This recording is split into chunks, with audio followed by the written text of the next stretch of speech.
يا صباح القلقاس على احلى ناس، عشان طبعا احنا بقى بنزرع ونعمل يبقى قلقاس، وعشان انتوا ناس بتحبونا وبتعملوا لايك للفيديو وتعملوا اشتراك في القناة تبقوا احلى ناس. تعالوا بقى النهارده زي ما انتوا شايفين كده الخضرة بتاعتنا هيت. ادي الجرجير كده خلاص بقى انا هبدأ اقصه واشيله. نفس الكلام برضو في الكزبرة والبقدونس والشبت بتاعنا اهوت. خلينا بقى نستخدمه بقى النهارده في شوية سلطة، في شوية محشي، نروق بيهم ايه الكلام. هنبدأ أول حاجة بالجرجير كده. طبعا مش هقصه بالجذور عشان خاطر ايه هو بيطلع تاني بعد كده. بلاش اشيل الجذور.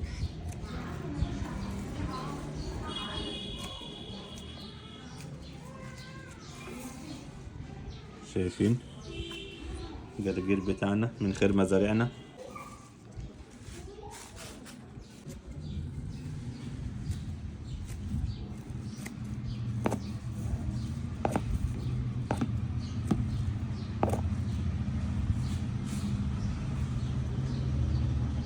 وبكده اكون جمعت الجرجير بتاعي. تعالوا دوقوا بقى كده شوفوا طعمه عامل ازاي. طبعا انا ولا غسلته ولا عملت اي حاجه، لان حاجه طبعا من غيطنا وحاجه من قلب بيتنا.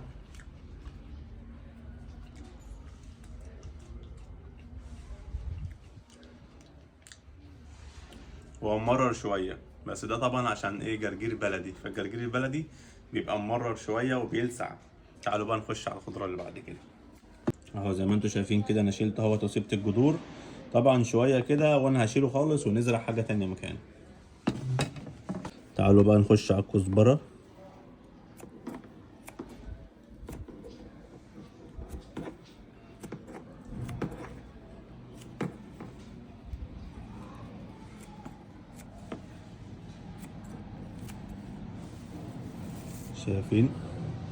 شايفين الجمال اهو.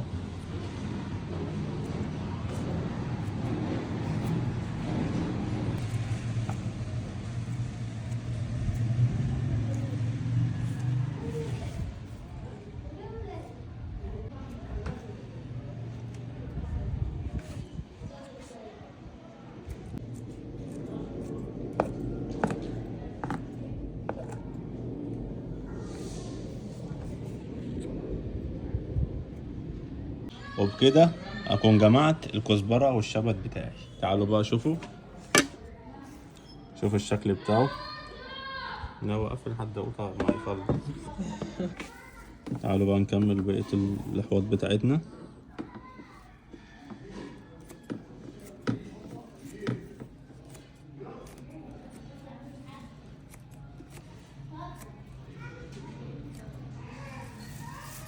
شايفين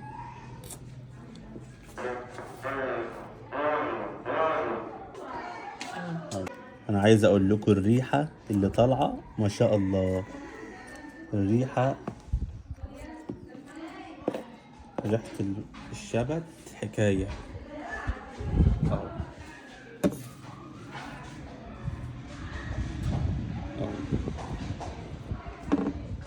زي ما انتم شايفين كده. الله، خضار طبيعي من مزارعنا بأقل تكلفة في البيت اهو. نعمل سلطاتنا، نعمل المحشي بتاعنا، نعمل كل حاجة جنب الفطار. طبق صحي، كزبرة وشبت وبقدونس وجرجير. شتاء ومحتاج خضروات كتير عشان نقوي المناعة. والكزبرة مفيدة جدا لأمراض القلب. أنا سبت الجذور كده، هسقيها بقى كده واسيبها اهو. هسقيها زي ما انتم شايفين كده اهو. هنا نفس الكلام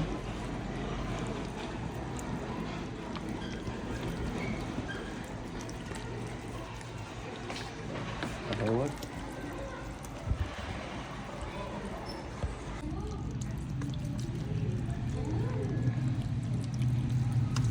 في الاسبوع اللي فات حطينا NPK. المرة دي بقى هنحط حديد. طبعا انا فايض معايا شوية مية عشان بس انا عايز الحديد بس للطماطم بس اهو. هجيب ايه، بصوا حاجة لا تذكر. شايفين حاجة لا تذكر. بس اقلبه بقى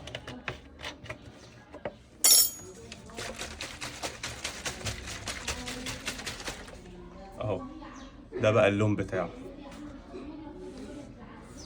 نجيب بقى شتلة الطماطم بتاعتي اهو، احط لها تمام كده. واجيب برضو الشتلة الصغيرة اللي معايا اهو،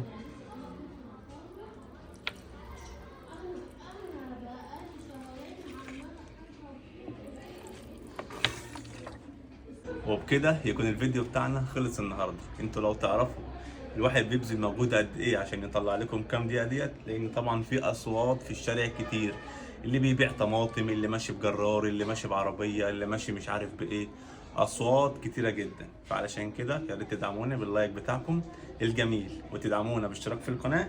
وان شاء الله استنونا، هنشوف بقى الزرع بتاعنا بعد كده هيوصل لايه. لو ما نفعش معانا عادي، احنا كده كده ممكن نزرعه تاني نفس الزرعات، بس بفكر ما ازرعش جرجير بقى، ممكن ازرع في القصريه ديت حاجه تانية. واستنوني في الفيديو الجاي هوريكم طريقه زراعه الافوكادو. سلام.